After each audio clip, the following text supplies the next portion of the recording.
months of peace. 6 months of a life that felt impossible. Elara stood on the cliff overlooking the ocean, her mortal hands trembling in the salt-laden breeze. The sun was setting, a normal sunset, not the fractured, glitching sky she had grown accustomed to in the Fey realms.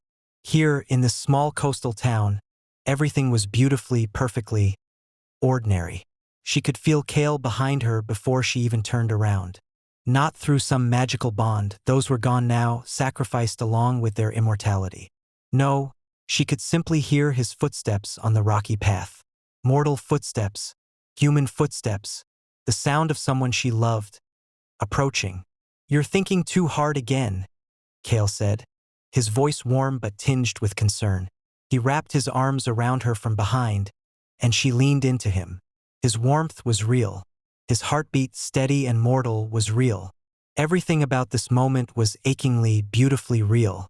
"I can't help it," Elara whispered. "Sometimes I wake up and I'm shocked that we're still here, that we're still alive, still together, still human." Kael turned her to face him, and she saw the lines beginning to form around his eyes. He was aging. They both were. It was strange to see. In the Fey realms they had been eternal, unchanging. Now every day brought subtle changes. Gray hairs, deeper lines, the physical manifestation of time passing. "I wouldn't change it," Kael said softly. "Not for anything." Elara believed him. She believed him because she felt the same way. They had given up immortality, power, magic, and the entire Fey realm for this. For a normal life. For love that didn't require eternity to be real. But even as she thought this, something shifted in the air. The sun, which had been setting normally, suddenly flickered. For just a fraction of a second, it was in two places at once. Then it was gone, replaced by darkness. Then it was back, but in a different position in the sky. Elara's breath caught. Kael's arms tightened around her. "Did you see that?" she asked, her voice barely above a whisper. "Yes," Kael replied, and she could hear the fear in his voice, fear that mirrored her own. The sky continued to flicker. Day, night, day, night. The ocean began to move in impossible ways. Waves flowing backward, water defying gravity, fish swimming through the air. "No," Elara breathed. "No, no, no. This can't be happening." But it was. The barriers were breaking. The Fey realms were bleeding into the human world. And if that was happening here in this small, quiet town, then it was happening everywhere. They had thought they were safe. They had thought their sacrifice had saved everything. But they had been wrong. So terribly, catastrophically wrong. That night, as Elara and Kael tried to make sense of the impossible phenomena occurring around them, there was a knock on their door. Not a normal knock. A desperate, frantic pounding that spoke of urgency and fear. When Kael opened the door, they found Lysander standing there, soaking wet, her eyes wide with terror. But she was different from the last time they had seen her. She looked older, worn, as if she had aged years in the span of months. "Lysander!" Elara rushed forward, taking her hands. They were ice cold. "What's wrong? What happened?" Lysander's voice was shaking, barely controlled. "The realms are dying. All of them. The daylight court, the midnight court, the twilight court, they're all collapsing. The barriers between worlds are shattering. And something ancient is waking up in the spaces between." "What do you mean the realms are dying?" Kael demanded. "We fixed everything. We restored the balance. You broke the seals," Lysander interrupted, and her voice was heavy with a terrible knowledge. "When you sacrificed your immortality, when you gave up your power, you broke the seals that held the three courts together. Without an anchor, without immortal power, the realms have no foundation. They're collapsing." Elara felt the world tilt beneath her feet. "No, that's not. We saved everything. We saved you." I know," Lysander said gently, "and I'm grateful. But gratitude doesn't change the fact that the Fey realms are dying. And with them, the barriers between worlds are failing. The void between is awakening." "The void between?" Kael's voice was hollow. "What is that?" Lysander looked at them both, and in her eyes was an ancient sorrow. It's the reason the Fey realms were created in the first place. It's the natural state of existence. Nothingness, chaos, the absence of everything. The Fey built the realms as a prison to contain it. But the prison is failing. Elara sank into a chair, her mind reeling. How long do we have? Days. Maybe a week, Lysander said. The void between is patient, but it's also hungry. Once it fully awakens, it will consume everything, the Fey realms, the human world, all of it. Everything will return to nothingness. Then we fix it, Kael said, his voice hard with determination. We find a way to restore the seals. You can't, Lysander interrupted. You're mortal now. You have no power. The seals require immortal essence to maintain. Without it, there's nothing you can do. There has to be something, Elara said, standing up. Her mind was racing, searching for solutions, for hope, for any way out of this nightmare. There has to be. Lysander was quiet for a long moment. Then she said, there might be. The Oracle. The Oracle in the heart of the Twilight Court knows the truth about the void between. If anyone knows how to stop this, it's the Oracle. Then we go to the Oracle, Kael said immediately. We return to the Twilight Court and we find the Oracle. You can't, Lysander said again. The Twilight Court is fractured. Reality is breaking apart. The journey alone could kill you. You're mortal now, you don't have the resilience of the Fae. The fractured realms will tear you apart. Elara looked at Kael, and in his eyes, she saw her own determination reflected back at her. They had given up immortality for love. They had sacrificed everything to save each other. They weren't going to stand by and watch the world end. Then we go, Elara said quietly. We go to the Twilight Court.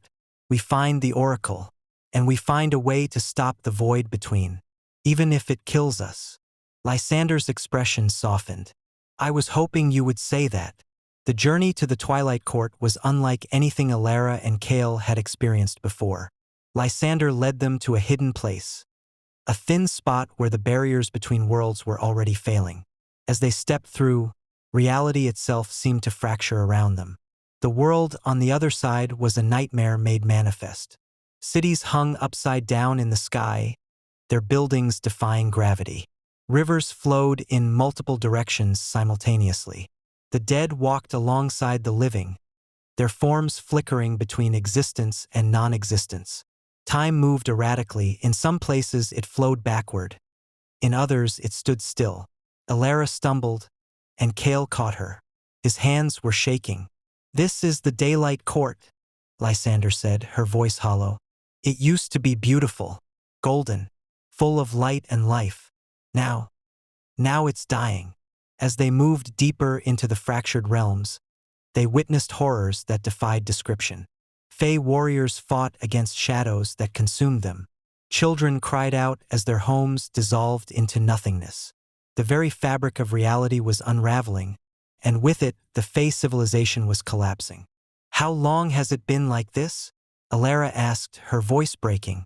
Since the moment you sacrificed your immortality, Lysander replied. The seals began to crack immediately. First it was slow, but it's accelerating. The void between is growing stronger every moment. They pressed forward, moving through the dying Daylight Court toward the Midnight Court. The transition was jarring. Where the Daylight Court had been golden and bright, the Midnight Court was dark and cold. But it was also fractured in different ways. Stars fell from the sky like rain. The ground beneath their feet shifted between solid and liquid. Shadows moved with a terrible intelligence. And then, as they were crossing a bridge that seemed to exist in multiple dimensions at once, they encountered her. Morrigan stepped out of the shadows, and for a moment, Elara thought she was a phantom, a ghost of the ancient Fae who had cursed Kael so long ago.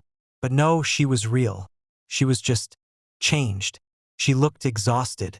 Her skin was pale, almost translucent. Her eyes held the weight of centuries of suffering and guilt. She was barely holding herself together. Elara, Kael, Morrigan said, and her voice was raw with emotion. I was hoping Lysander would bring you. Morrigan, Kael said, his hand moving to where a weapon would have been if he still had immortal power. What are you doing here? Protecting the Twilight Court, Morrigan replied. For centuries, I have been the guardian of this realm. I have held back the void between with my own power. But my strength is fading. The seals are breaking, and I can no longer hold the line alone. Why would you help us? Elara asked. After what you did to Kael, after you cursed him. Morrigan's expression crumpled. Because I have had centuries to regret that curse. Because I was young and foolish and consumed by jealousy. Because I have spent every day since trying to atone for what I did. And because you two are the only ones who can stop this. We're mortal, Kael said bitterly. We have no power. How are we supposed to stop anything? Because the void between feeds on immortality and magic, Morrigan explained. It cannot consume mortals. Your mortality is your strength now. You can enter places where immortal fae cannot. You can reach the oracle. As if in response to her words, the sky above them began to tear open. Through the rent in reality, something vast and terrible peered through. It had no form, no shape. It was simply the absence of everything. It was hunger. It was chaos. It was the void between, and it was waking up. Elara felt her mind recoil from the sight of it. She could feel it reaching toward her, trying to understand her, trying to consume her. But it couldn't touch her because she was mortal. Her mortality protected her. We have to move, Morrigan said urgently. The void between is becoming aware of us. If it fully manifests, we won't survive. They ran. Through the fractured midnight court. Through impossible landscapes where reality bent and twisted. Behind them, the void between followed. Not chasing them, but simply existing, consuming everything in its path, returning the world to nothingness. The Twilight Court was the last barrier between the Fey realms and the void between. It was a realm that existed between day and night, between order and chaos, between existence and non-existence. And it was beautiful even in its fractured state. Morrigan led them through gardens where flowers bloomed and withered in the same moment. They walked across bridges that existed in multiple dimensions. They climbed towers that seemed to reach toward infinity. The oracle dwells in the heart of the Twilight Court, Morrigan explained as they walked. But to reach the oracle, you must pass through the trials. These are not physical trials, but spiritual ones. You must face your deepest fears, your greatest regrets, your darkest selves. What kind of trials? Elara asked. That depends on who you are, Morrigan replied. The Twilight Court shows you what you need to see. It shows you the paths not taken, the choices not made, the versions of yourself that could have been. They reached the entrance to the oracle's chamber, a vast door that seemed to be made of solidified starlight. Morrigan stopped at the threshold. I cannot go further, she said. The trials are for you alone. But know this, whatever you see in there, whatever you face, remember that it is not real. It is a reflection of your own mind, your own fears. The truth lies beyond. Elara and Kael exchanged a look. Then, hand in hand, they stepped through the door. Elara found herself in a grand throne room.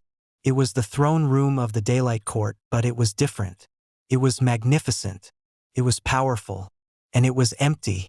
She sat on the throne, and she realized with a shock that she was older. Much older. Centuries older. Her hair was white. Her hands were lined with age. But she was still beautiful. She was still powerful. She was still immortal. But she was alone. In this timeline, she had never met Kael. She had never fallen in love. She had never sacrificed her immortality. Instead, she had kept her stolen power, and she had used it to become the most powerful Fae in existence. She had ruled the Daylight Court with wisdom and strength. She had brought peace and prosperity to her people, and she was utterly, completely alone. The vision showed her the centuries that had passed. She watched as friends aged and died. She watched as lovers came and went, unable to understand her, unable to match her immortal lifespan. She watched as she grew colder, harder, more isolated with each passing year. She watched as she realized, too late, that immortality without love was just a very long death. In the final moment of the vision, the older Elara looked directly at her younger self, and she spoke with a voice full of regret and longing. "I would give up all of this," the older Elara said, gesturing to the throne, to the power, to the immortality. "I would give up everything to have one moment with him. One moment of real love. One moment of being truly alive." The vision shattered, and Elara found herself back in the oracle's chamber, tears streaming down her face. Kael found himself in a battlefield. It was the midnight court, but it was transformed into a place of war and destruction. And he was there, but he was different. He was still immortal. He was still powerful. But he was emotionless. The curse that had been lifted from him in Part 1 had never been broken. He had remained cursed, unable to feel anything, unable to love, unable to hope. In this timeline, he had become a weapon, a tool of the courts. He had fought in countless wars, killed countless enemies, and felt nothing. He had watched his sister grow old and die, and he had felt nothing. He had watched the world change around him, and he had felt nothing. He was immortal, but he was not alive. The vision showed him the centuries of emptiness. It showed him what he had become, a hollow shell, going through the motions of existence but never truly living. It showed him the moment when he realized that immortality without emotion was worse than death. And then the vision shifted. It showed him Elara. It showed him the moment when he had first seen her, when the curse had begun to break, when he had felt the first stirrings of emotion in centuries. It showed him the moment when he had realized he was capable of love. In that moment, the cursed Kael looked at his younger self, and he spoke with a voice full of desperate longing. "Don't let the curse take you," the cursed Kael said. "Don't let immortality become a prison. Feel everything. Love everything. Live even if it means dying. Because a short life filled with love is worth more than an eternity of emptiness." The vision shattered, and Kael found himself back in the oracle's chamber, his face wet with tears. When Elara and Kael emerged from their trials, they were no longer alone. Before them stood the oracle. But the oracle was not what they expected. It was not a being, not a person. It was a consciousness vast, ancient, and utterly alien. It was the collective memory of the first Fae who had created the realms. It was the accumulated wisdom of millennia. The oracle spoke, and its voice was like the sound of stars being born and dying. "You have passed the trials. You have faced your deepest fears and emerged transformed. Now you must understand the truth about the void between." "The void between is not evil," the oracle continued. "It is not a monster to be defeated. It is the natural state of existence. Before the Fae realms were created, there was only the void, nothingness, chaos. And then, in an act of rebellion against that chaos, the first Fae created order. They created the realms. They created meaning. But the void between has always existed beneath the surface, waiting. The realms were created as a prison to contain it, but a prison is not a solution. It is merely a postponement. Eventually, all prisons fail. Your sacrifice in Part 1 broke the seals that held the void between at bay. Now it is awakening, and there is nothing that can stop it, unless you choose a new path. I offer you 3 choices, the oracle said. First, you can restore the seals, but this will require a new sacrifice. Someone must become immortal again and anchor the realms. This person will be trapped in the Twilight Court forever, unable to leave, unable to die. The Fae realms will be saved, but at the cost of one person's freedom. Second, you can merge the worlds. The Fae realms and the human world will become one. The barriers will fall. The Fae will become human, and humans will gain magic. But the Fae realms, as they are known, will cease to exist. Third, you can accept the void between. You can let it consume the Fae realms, allowing them to return to their natural state of nothingness. The human world will be safe, but the Fae will cease to exist. These are the only paths available to you. Choose wisely, for your choice will determine the fate of both worlds. When Elara and Kael emerged from the oracle's chamber, they found Morrigan and Lysander waiting for them. They told them of the 3 choices, and the weight of the decision settled upon them like a physical force. Morrigan argued passionately for sealing the void between again. "We have protected these realms for millennia," she said. "We cannot simply let them fall to nothingness. If someone must be sacrificed, then so be it. That is the price of survival." Lysander argued for merging the worlds. "The Fae and human worlds have been separated for too long," she said. "Perhaps it is time for them to come together. Perhaps the future lies not in preserving the old ways, but in creating something new." Elara and Kael listened to both arguments, but neither felt right. Both paths required a sacrifice that felt too great, too final. "There has to be another way," Elara said quietly. "There has to be." "The oracle said there were only 3 paths," Morrigan replied, not unkindly. "The oracle said there were only 3 paths available to immortal beings," Elara corrected. "But we're not immortal anymore. We're mortal. We can do things that immortals cannot. We can change. We can adapt. We can find new solutions." Kael looked at her, understanding dawning in his eyes. "You have an idea." "Maybe," Elara said. "What if we don't seal the void between? What if we don't merge the worlds or accept nothingness? What if we teach the Fae to live with the void between?" "What do you mean?" Lysander asked. "The void between exists," Elara explained. "It's the natural state of existence. We can't destroy it and we can't seal it away forever. But what if we create a new balance? What if the barriers between worlds remain, but they become permeable?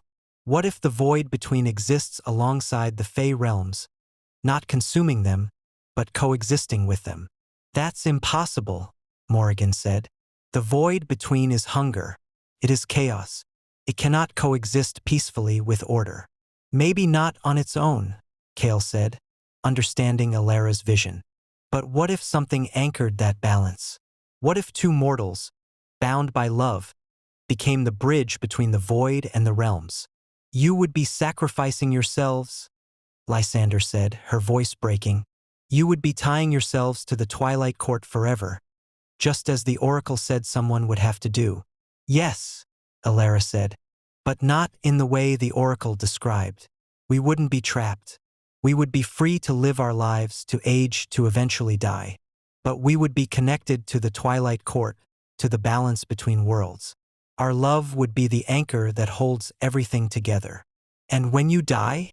Morrigan asked. "Then our love will persist," Elara said simply. "It will be woven into the fabric of the Twilight Court itself. It will become part of the balance. It will become eternal, even though we are mortal." Kael took Elara's hand. "I'm ready if you are." "I'm ready," Elara confirmed. The ritual took place at the heart of the Twilight Court, in a place where the barriers between worlds were thinnest. Elara and Kael stood at the center, their hands joined, their hearts beating in synchronization. Around them, the fractured realms began to stabilize. The void between, which had been consuming everything, began to slow. It was not sealed away, but it was no longer raging. It was becoming aware of the love that bound Elara and Kael together, and it was pausing, considering, accepting.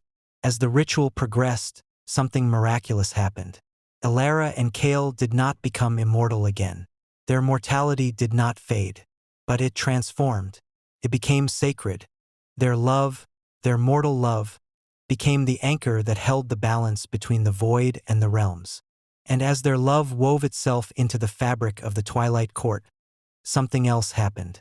The barriers between worlds became permeable. Humans could now occasionally glimpse the Fae realms. Fae could walk in the human world. A new age of coexistence was beginning. When the ritual was complete, Elara and Kael collapsed into each other's arms, exhausted but alive. They were still mortal. They were still aging. But they were no longer alone. They were no longer powerless. They had become something greater than immortality. They had become eternal through love. Years passed. Elara's hair turned silver. Lines deepened around her eyes. Her hands, once smooth and immortal, became weathered and human. Kael aged alongside her, their mortality a constant reminder of the sacrifice they had made. But they were not sad. They were at peace. They walked through the twilight court, which had transformed into a place of extraordinary beauty. The fractured realms had healed. The void between was contained, no longer a threat, but a natural part of existence. And in the spaces between worlds, humans and fae lived together, learning from each other, growing together. Lysander had become a leader, a bridge between the two worlds. She had aged as well, but her face was radiant with purpose. She had found meaning in helping to build this new age of coexistence. Morrigan had found redemption. She had spent centuries atoning for her curse. And now, in this new world, she was finally at peace. She had become a protector of the balance, working alongside Elara and Kael to maintain the harmony between the void and the realms. One evening, as the sun set over the twilight court, Elara and Kael sat together on a bench overlooking the gardens. The flowers bloomed and withered in the same moment, a perfect metaphor for the balance they had created. Kael took Elara's hand. Her skin was thin now, fragile. He could feel her pulse, steady and mortal. "Do you regret it?" he asked. "Giving up immortality? Sacrificing everything?" Elara turned to look at him, and in her eyes was a light that had nothing to do with magic or power. It was the light of a life well lived, of love truly experienced, of choices made freely and without regret. "Not for a second," she said. "We got something better than immortality, Kael. We got a life that matters. We got love that changed everything. We got a world that we helped save. And we got to grow old together." She squeezed his hand gently. "That's worth more than eternity." Kael leaned over and kissed her, and as he did, the twilight court seemed to glow with a soft, ethereal light. It was the light of their love, woven into the very fabric of the realm, eternal and unchanging even as they aged and changed. Around them, the new world they had created continued to flourish. Humans and fae walked together in the gardens. Children of both species played together, their laughter echoing through the twilight court. The void between existed in the spaces between, no longer a threat, but a natural part of the balance. And in the heart of it all, Elara and Kael sat together, growing old, growing wise, growing more in love with each passing day. They had sacrificed immortality for mortality. They had sacrificed power for love. And in doing so, they had created something far greater than either could have achieved alone. They had created a legacy that would endure long after they were gone. A legacy of love, sacrifice, and the courage to choose a different path. And as the stars came out above the twilight court, and as the barriers between worlds grew ever more permeable, the love of Elara and Kael became a beacon, a light that would guide both worlds toward a future of peace, coexistence, and hope. In the years to come, the story of Elara and Kael would become legend. Humans would speak of the Fae princess and the warrior who gave up immortality for love. Fae would speak of the two mortals who saved both worlds through sacrifice and wisdom. But the truth was simpler and more profound than any legend. Two people loved each other. They made choices based on that love. And in making those choices, they changed everything. That was the real magic. Not spells or immortality or power. Just love. Just the simple, extraordinary power of two people choosing each other, again and again in every moment. And as long as the twilight court existed, as long as the barriers between worlds remained permeable, the love of Elara and Kael would endure. It would be woven into the very fabric of reality, a reminder to all who witnessed it that love was the most powerful force in existence. More powerful than immortality. More powerful than magic. More powerful than the void between itself. And that was enough. That was everything.